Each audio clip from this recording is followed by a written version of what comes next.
ညံကောင်းပြီးလှည့်စားတတ်တဲ့မိန်းမတစ်ယောက်ကအပြစ်မရှိတဲ့မိန်းကလေးကိုတနက်နဲ့ချိန်ရွယ်လိုက်ပါတယ်။ဘာလို့လဲဆိုတော့ကောင်းမလေးကြောက်ပြီးဒူးထောက်တောင်းပန်လာအောင်လို့ပါ။ဒါပေမဲ့ဒီတစ်ခါတော့သူမမာရွန်းတဲ့လူကိုသွားထိမိခဲ့တာကိုမသိခဲ့ပါဘူး။တခဏအတွင်းမှာပဲမိန်းကလေးကတနက်ကိုခြေထောက်နဲ့ကန်တာသူ့တနက်နဲ့သူ့ကိုပြန်ချိန်လိုက်ပါတယ်။ဒီအရာကိုမြင်လိုက်ရတဲ့ကောင်မလေးရဲ့ခင်ပွန်းကလုံးဝအံ့ဩသွားခဲ့ပါတယ်။အေးဆေးနေတတ်တဲ့အပြစ်မဲ့မရှိတဲ့သူ့ရဲ့ကောင်မလေးမှာဒီလိုကျွမ်းကျင်မှုတွေရှိနေလိမ့်မယ်လို့သူမထင်ခဲ့လို့ပါဒါပေမဲ့ကောင်မလေးရဲ့လျှို့ဝှက်ချက်ကိုတော့ဘယ်သူမှမသိခဲ့ပါဘူးကောင်မလေးဟာ21ရာစုကတနက်ပြစ်ချန်ပီယံတစ်ယောက်ဖြစ်ခဲ့ပါတယ်မတော်တဆအဖြစ်အပျက်တစ်ခုကြောင့်အချိန်ခရီးသွားပြီးအတိတ်ခေတ်ကဗိုလ်ချုပ်ကြီးတစ်ယောက်ရဲ့မိုက်မဲတဲ့ဇနီးကိုယ်ထဲဝင်ရောက်လာခဲ့တာပါ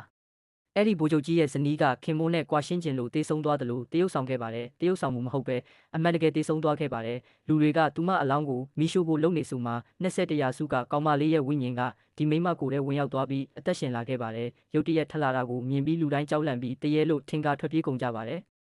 ကောင်မလေးကအပြင်ကိုထွက်ကြည့်လိုက်တဲ့အခါကိုယ်တိုင်အတိတ်ခေတ်ကိုရောက်နေပြီဆိုတာကိုသိလာခဲ့ပါတယ်ဒါဆိုရင်21ရာစုကတနက်ပြစ်ချန်ပီယံတစ်ယောက်ကအတိတ်ခေတ်မှာဘလို့အသက်ရှင်မလဲဗိုလ်ချုပ်ကြီးနဲ့ကောင်မလေးရဲ့အနာဂတ်ကဘလို့ဖြစ်လာမလဲဆက်လက်ဖြစ်ပေါ်မဲ့အဖြစ်အပျက်တွေကိုနောက်ဗီဒီယိုမှာဆက်ကြည့်ရအောင်ပါ